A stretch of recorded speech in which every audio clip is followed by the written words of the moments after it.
Hi, everyone. Thanks for joining me today, and thank you to CBP as always for continuing to bring this community together. My name's Bronwyn, and I'm here on behalf of Brew Ninja. Today, I want to talk about something that most of us already kind of feel is important within craft brewing, and something that's been a core part of what makes this industry special from the beginning. We're going to be talking about collaboration. So, over the past few years at Brew Ninja, we've had a front row seat to how breweries are evolving in the changing market. We're starting to see breweries collaborate in new and creative ways. With tighter margins, shifting consumer habits, and a saturated market, working collaboratively is becoming an important business strategy for a lot of small breweries. Teaming up with other breweries goes beyond fun new beer releases. It can also serve as a way to help you lower risk, strengthen community presence, and lever some new opportunities within your business. Of course, with all of that creativity comes some complexity too. So it can get tricky to coordinate schedules, split costs, track shared inventory. And so that's exactly what we're going to be diving into today. So, before we get started, I want to just give you a quick overview of what we'll be covering today. So, over the next 45 minutes or so, we'll be exploring the benefits as well as the challenges of different types of collaboration that you might see in craft brewing. So, we'll start by revisiting the benefits of a pretty classic form of collaboration where maybe you're working with another brewery to produce a new beer. Then we'll take a look at some of the ways in which collaboration can help you to reduce business risk. So we'll talk sharing equipment, maybe co hosting events, and we'll touch on co producing beverages outside of beer as well. After that, we will explore collaborations within the tap room. So think partnering with local artists, food producers, makers, maybe coffee roasters to just kind of create a more community oriented tap room. We will wrap up with a look at some methods of operational collaboration. So, here we'll talk about sharing tools, exchanging knowledge, and the possibility of maybe splitting delivery routes or bulk ordering ingredients with other breweries. Along the way, we will address the challenges that different types of collaboration can bring, and we'll try and make suggestions on how to overcome some of those challenges too. Ultimately, our hope is that by the end of the talk, you've got at least one new idea and practical takeaway that you feel makes sense for your brewery to possibly implement in the near future. The goal is to kind of give you a strategic advantage for a strong start to the new year, which is unbelievably going to be here in just a few weeks. Okay, so we'll start off with collaborative brews. These aren't a new idea. Breweries everywhere have been co producing for years and for good reason. Collaborative brewing gives teams a chance to experiment in ways that they might not have the time, budget, or capacity to try on their own. When two breweries come together, they bring different processes, palates, equipment, and creative instincts. And so that mix often helps you to produce something new and exciting that neither of you maybe would have done by yourselves. It's a chance to learn new techniques, exchange knowledge, and kind of just re energize your team creatively. Make sure that everybody is having fun and is able to come up with exciting new ideas. This type of collaboration also expands the reach for both breweries. So you get exposure to another brewery's audience and vice versa. And that happens both online and in person. It's a really natural way to cross promote, and it can give you an immediate boost in taproom interest and ideally taproom traffic too. There are also some real operational and financial benefits. So, breweries are often able to share costs for ingredients, packaging, and promotion. And this kind of just helps to reduce the risk of launching something new. It gives teams the chance to try new styles and techniques before fully investing in them. And it can also help you strengthen long term relationships and kind of lay the groundwork to maybe look into doing other types of collaboration with those local breweries in the future. So, really, a simple collab beer could be the starting point for a much deeper strategic relationship with another local brewery.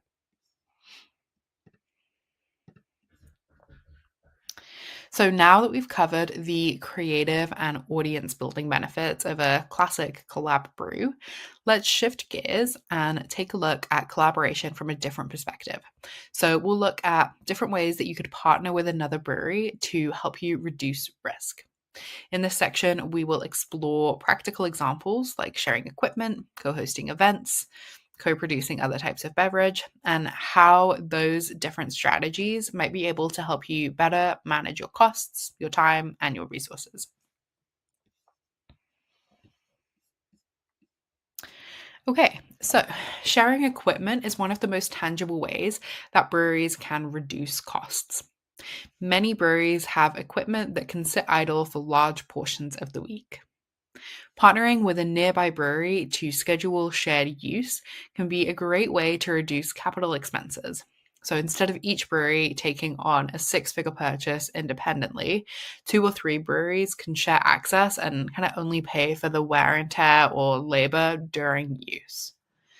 There's also operational advantages that go beyond saving money. So, for example, smaller breweries that maybe just don't have an in house canning line often rely on mobile canners.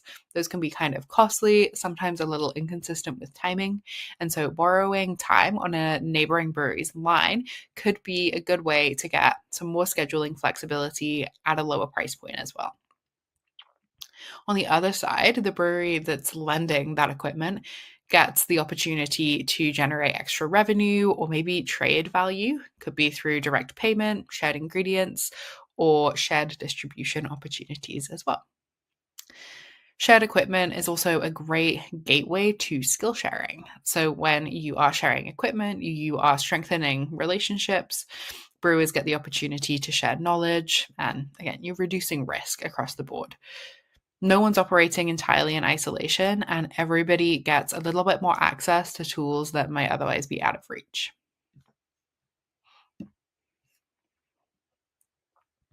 Another way that you can reduce risk through collaboration is through co hosting events. So, everybody knows events can be a fantastic way to attract new customers, build community, but they come with some costs. So, you've got to think about staff, marketing, materials, the time that's required.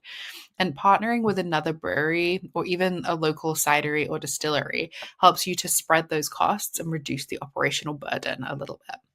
So instead of shouldering everything alone, each partner contributes resources, shares planning responsibilities, and kind of splits that financial risk. Co hosted events could take many different forms. So you might do a joint taproom takeover where both brands pour beers or cocktails to promote the event to kind of their combined audiences. You could do a seasonal release party where you're featuring a collaborative beer brewed just for the occasion. Another option might be a themed tasting night. So maybe you're pairing your drinks with different foods. There's so many different ideas. And these types of events can help you kind of double your promotional reach and bring in new customers who might not have visited your space otherwise. Again, it's just a really great way to naturally cross promote both breweries. And operationally, co hosted events are also a little bit more efficient. So you can kind of share staff for setup and cleanup. You can coordinate your marketing efforts and cross promote, like we've mentioned, on social media and email lists. So when the event is a shared opportunity, you can maybe get a little bit more exposure, generate more revenue, have more people engaged in the event, and you get that added benefit of minimizing the individual risk. And if you can partner up with somebody outside of beer, maybe a cidery or a distillery, then you're introducing your audience into something new entirely, strengthening your position as kind of a hub for craft beverages. Another thing that you could consider is collaborating on production of new types of beverage. So, expanding into new beverage categories can be a little bit risky, whether you're branching into cider, hard seltzer, non alcoholic options, or even spirits. There's a bit of a learning curve. New recipes need some experimentation. You might need new ingredients, maybe even unfamiliar equipment. And then that completely new line of products needs to be marketed and distributed as well. It's a huge undertaking. And so collaborating with another brewery or another craft beverage producer again, can help you share those costs and reduce that financial burden for both parties. It might also help you accelerate that learning curve. Each partner is going to bring different, unique expertise, whether it's fermentation techniques, packaging know how.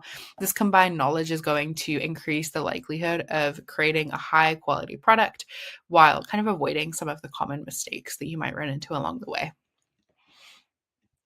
This is another opportunity to cross promote and amplify our marketing efforts without doubling the effort. And because both teams are invested in the outcome, the co developed product, again, can strengthen those relationships. Okay, so far we've focused on collaboration as a way to reduce risk. We've talked about sharing equipment, co hosting, and co developing new beverages. We're going to shift our focus to looking at partnerships that can bring new energy and experiences into your tap room next. So, we will explore collaborations with local businesses outside of the beverage world. So, this might look like sharing space with coffee shops or small daytime operators, hosting food trucks. These partnerships can help you to drive foot traffic.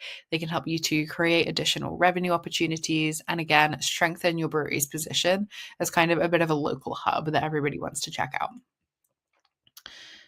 All right. So, one of the most effective ways to collaborate in the tap room is by sharing space with other local businesses. So, maybe coffee roasters or small restaurants that can kind of operate as their own entity in your space, if you've got the space for that, of course. For example, you could have a coffee company come in and set up a pop up in your tap room for a few mornings each week.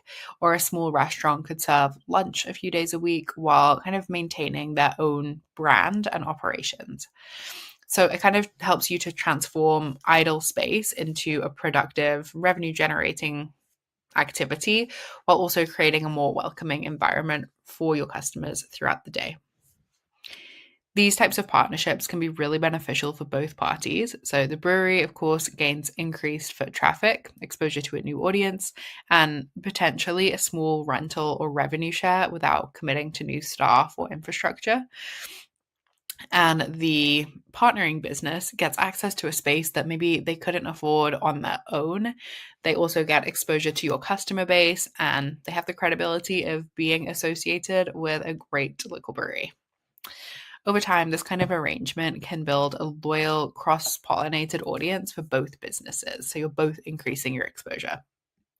Sharing space can also strengthen your brewery's brand, again, like I mentioned, as a bit of a community hub.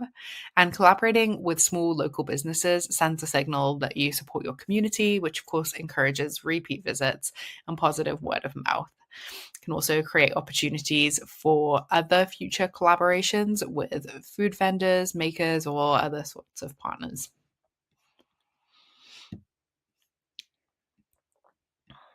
Hosting food trucks is a really popular choice for breweries that don't already offer their own food. It's a low risk and high reward way to enhance your customer experience and bring more people into your brewery. So you might invite a local taco truck on Friday nights, maybe you have a sandwich truck during weekend brunch, or maybe you rotate through different vendors throughout the month.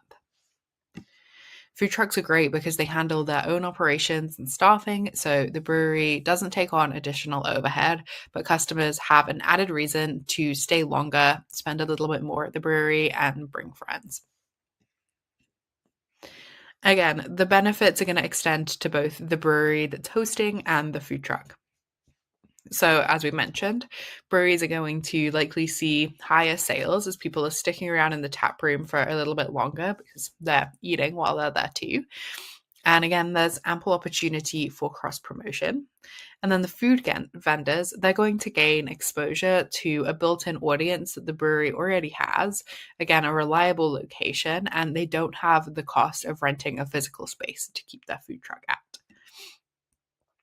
Food trucks can encourage repeat visits because customers know that there's always something new to try. So, over time, these recurring collaborations can help you to build stronger relationships with local businesses and also diversify your offerings without a major investment.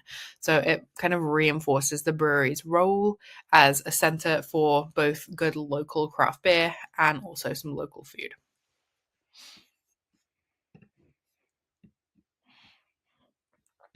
Hosting makers markets in your tap room is another fairly straightforward way to bring in a new audience while giving local artisans a place to sell their work.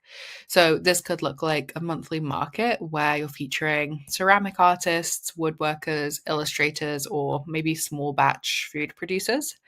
You can provide the space. You might need to set up some tables in a corner of your tap room, or the vendors might be able to supply their own. And then they're going to bring their own display materials and handle their own transactions as well. So it requires almost no setup or operational lift from the brewery, but it can add a huge draw for people to come in and check the brewery out. The benefits show up pretty much immediately. So makers share the event with their audiences, and you've got all of these different makers there sharing that they're at the brewery.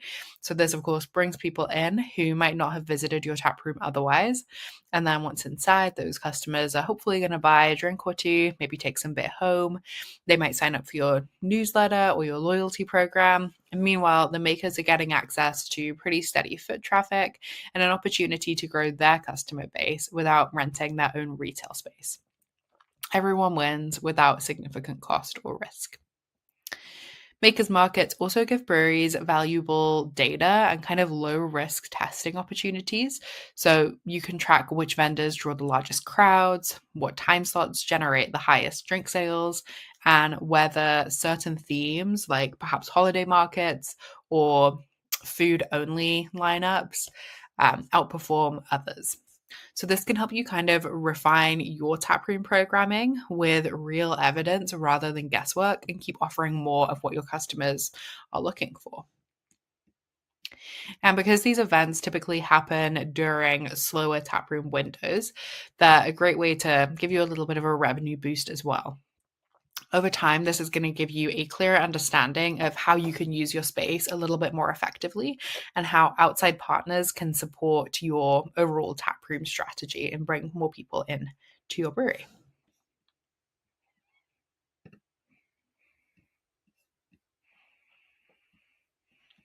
All right. Now that we've talked about collaborations that can bring people into your space, I want to shift to a slightly different kind of partnership. So, we're going to talk about more behind the scenes types of operational collaborations that can make your brewery more efficient on a day to day basis.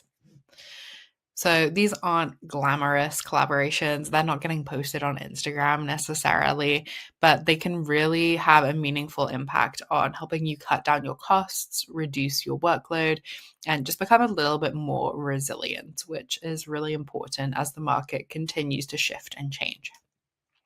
So, in this section, we're going to be looking at how breweries can share tools, knowledge, purchasing power, and maybe even delivery routes to just operate a little bit smarter by working together.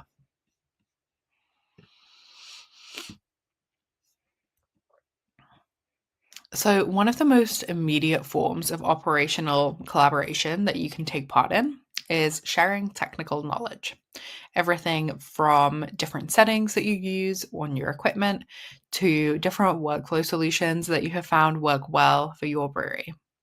So, for example, maybe two breweries are running similar canning lines, and it might be helpful to share tips on maintenance schedules, things like that, to just kind of reduce waste and improve the consistency of your product quality a little bit.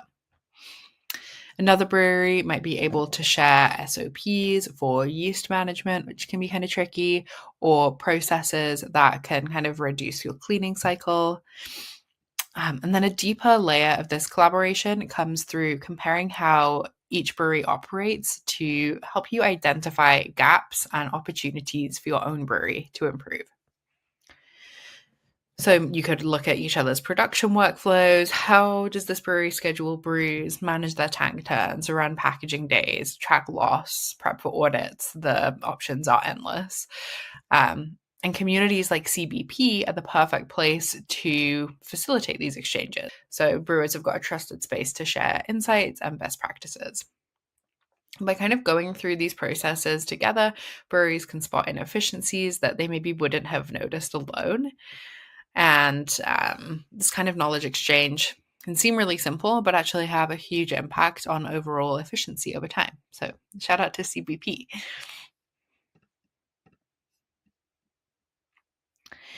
Another way that breweries can collaborate on kind of that operational level is by pooling ingredient purchases. So, small to mid sized breweries often pay premium prices for things like hops, malt, yeast, specialty adjuncts, just because they're ordering in smaller quantities. And so, by coordinating bulk orders with one or more of the nearby breweries, each participant can access volume discounts. You can ideally reduce shipping costs a little, and you can maybe even secure better terms from suppliers. And you can do all of that without increasing the storage space that you need, or the individual financial risk of having all of those ingredients sitting on your shelf unused.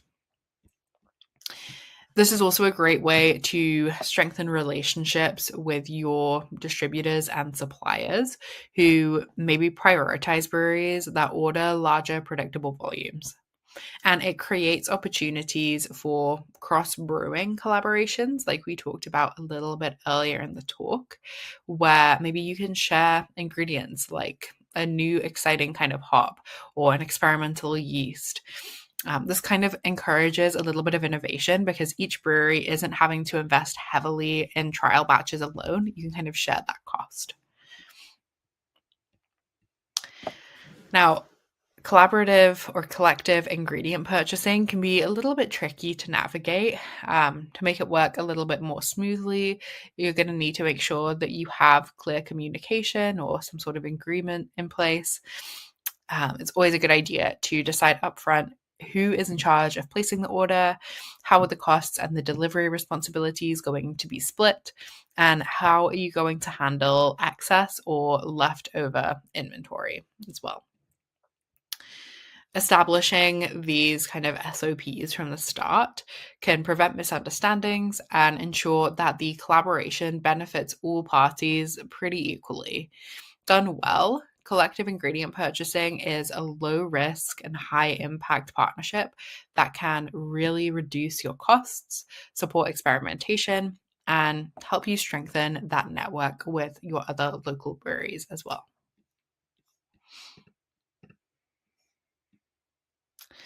Another practical collaboration on the operational side of things is sharing delivery routes. So many small and mid-sized breweries are going to be delivering to the same accounts. You've got your bars, your restaurants, your retail stores, and you're all going to those same places. So this means that you've got multiple delivery trucks driving to the same neighborhoods on the same day. And if you just coordinated routes with one or more of the nearby breweries, each team might be able to reduce fuel costs, labor hours, as well as wear and tear on vehicles, and still keep all of the accounts stocked on schedule. This is another one of those things that opens the door for other types of partnership. So, shared delivery might open the door for creative partnerships.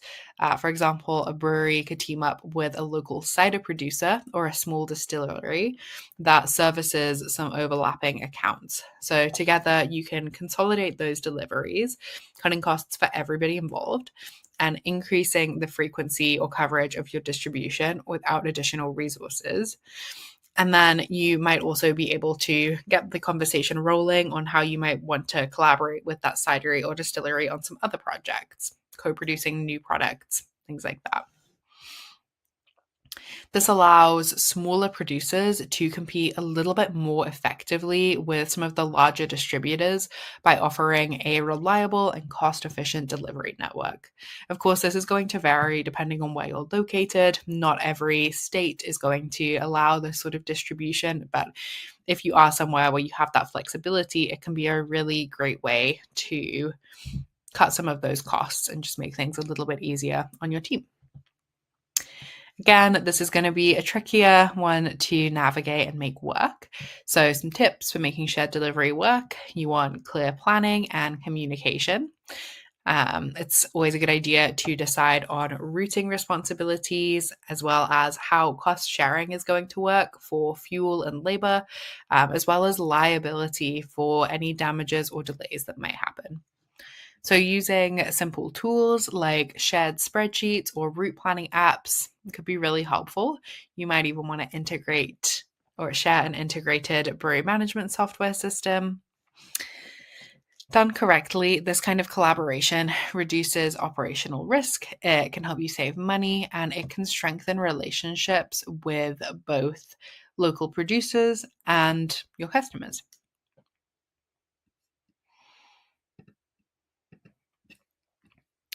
Okay, so while collaboration brings a lot of benefits, it's not without its challenges. Coordinating schedules, sharing costs, managing responsibilities, and maintaining brand alignment can create friction if they're not planned carefully. Licensing and regulatory considerations can also complicate partnerships. So it's really important to just recognize these risks up front so that they don't derail a good idea later on. Just try and be kind of proactive about how you're going to organize these things. And so the good news is that each of these challenges have a practical solution by creating clear agreements, documenting responsibilities, and just trying to really maintain open communication as much as you can. Breweries can often minimize friction and ensure that everybody is benefiting from the partnerships. Over the next few slides, we will break down some common challenges and provide some actionable strategies to address them so that you can take these ideas from concept to reality and just try and avoid some unnecessary headaches along the way. Let's talk about some practical ways to address the challenges that we just discussed, starting with collaborations that are designed to reduce risk. So, when you're sharing equipment, the key is clear agreements and scheduling. You want to define who is responsible for maintenance, cleaning, training, and try and create a shared calendar to help you avoid any potential conflicts. Putting these details in writing, even if it's just a simple email chain or a shared document, can help prevent misunderstandings before they happen. For co hosted events, clarity around roles, responsibilities, and who is in charge of promoting what is critical. So, it's a good idea, if possible, to decide in advance who handles the staffing, who's in charge of marketing, ticketing, merchandise sales. Establish a shared budget and agree on how you're going to divide your profits and costs. By formalizing these expectations a little bit, both parties can focus on creating a successful event rather than getting caught up in operational friction. And finally, when it comes to co developing new beverages, collaboration is going to work really well when production, branding, and marketing responsibilities are pretty clearly defined there too. So here you want to think about who is going to provide ingredients, manage the brewing schedule, handle labeling and packaging. And it might be a good idea to consider doing a small pilot batch to just kind of test that process and customer response before you scale it up. These steps can help ensure that the collaboration strengthens both breweries rather than introducing an unanticipated operational or financial risk. So, when it comes to collaborations in the tap room, planning and clear communication, again, are going to be key. So, for sharing space with local businesses, you want to think about your operating hours, your rental or revenue agreements, and responsibilities for cleaning and setup. It's a good idea to establish clear signage and marketing expectations so that customers understand who's running each different service while ensuring that your brewery brand remains front and center. If you are partnering with food trucks, you might want to just create a simple schedule and communicate expectations about arrival times. Make sure that you cover service windows and think about customer flow, making sure that there's space for people to line up, wait for their food, and then have a spot hopefully to sit. It's also a good idea in the early stages to think about how you're going to encourage cross promotion on social media and email newsletters so that the brewery and the food vendor are both benefiting from that increased exposure. A clear agreement on parking, access, and cleanup also ensures that the event can run a little bit more smoothly without disrupting your normal taproom operations. And then with makers markets, it can be helpful to establish vendor guidelines. So here you are thinking about table setup, any fees for participating in the market. Safety protocols are also important to consider. And then you want to, again, determine who's going to handle promotion. Are you going to be rotating vendors to keep the events fresh and engaging, or will you be building stronger relationships with repeat vendors? You just want to make sure that you're setting clear boundaries and responsibilities so that the collaborations are kind of predictable in a good way, repeatable, and fairly low risk ways to drive foot traffic. You're looking to enhance the taproom experience and just build that lasting community hub within your taproom.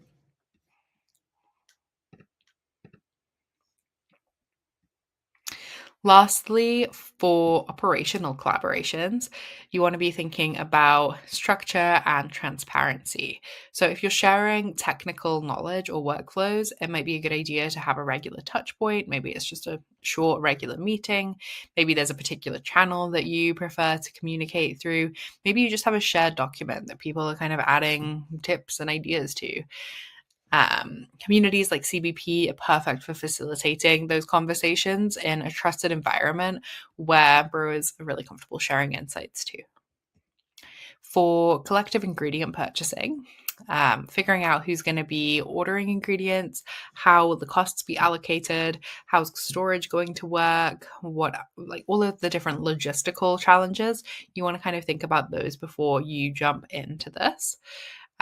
Also, a good idea, like we mentioned, to decide how any excess inventory is going to be handled and which brewery is responsible for which suppliers or invoices, or how are you going to be splitting those costs, things like that.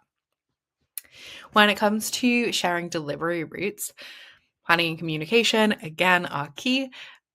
We kind of talked earlier, you could use shared route maps, you could use calendars or software to help you coordinate pickups and drop offs. And then once you've got these clear agreements in place and you've kind of established some procedures, which might take a little bit of time, um, but it can help you to really reduce costs, improve efficiency, and just have a strong relationship with not only your customers, but also other local breweries and kind of lean on one another for support and work collaboratively. All right, let's take a moment to just recap what we've covered today. So, collaboration in craft brewing isn't just about creative partnerships or one off events.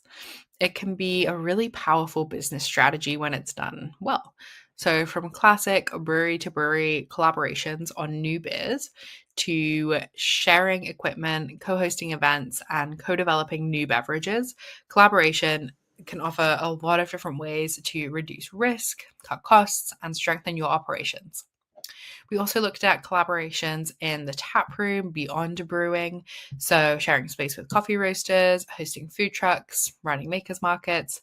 These partnerships can increase foot traffic, diversify revenue streams, and just create a really great atmosphere within your tap room. And then finally, operational collaborations, sharing knowledge, pooling ingredient purchases, consolidating delivery routes. These are great ways to save money, streamline just kind of your internal workflows, and provide access to tools or expertise so that you're kind of sharing and everybody can share their knowledge. Nothing, or hopefully a little bit less, is out of reach. Across all of these different types of collaboration, the common thread is making sure that you have clear communication and agreements in place, and you're just being thoughtful about how you leverage these different partnerships. When approached strategically, collaboration can give breweries a competitive edge while also building stronger connections within the craft community. All of the collaborations that we've talked about today, whether creative, taproom focused, or operational, work best, like we mentioned, when you've got clear visibility and reliable systems in place. And this is where the Brew Ninja plug comes in. So, our brewery management software helps your team to stay organized, to keep track of resources, and manage schedules without getting overwhelmed.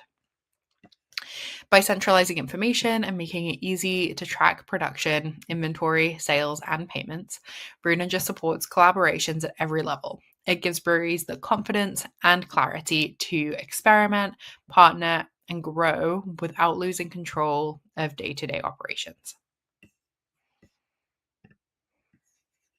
Thank you all for spending time with me today and for exploring the many ways that collaborations can strengthen your brewery. I hope that you're leaving with at least one actionable idea that you'd like to try in your own brewery and a broader sense of how working together can help you to reduce risk, save money, and grow your community. I really encourage you to connect with our team to see how Brew Ninja might be able to support your brewery's next exciting project. Our contact ma- our contact information is on screen. And finally, just once more, a huge thank you to CBP for facilitating this community and giving us a space to share thoughts and ideas about all things brewing. Collaboration is at the heart of craft brewing, and it's through communities like this that we continue to learn, grow, and innovate together. Enjoy the rest of the day, and I hope to see some of these ideas come to life in your brewery soon. Bye bye.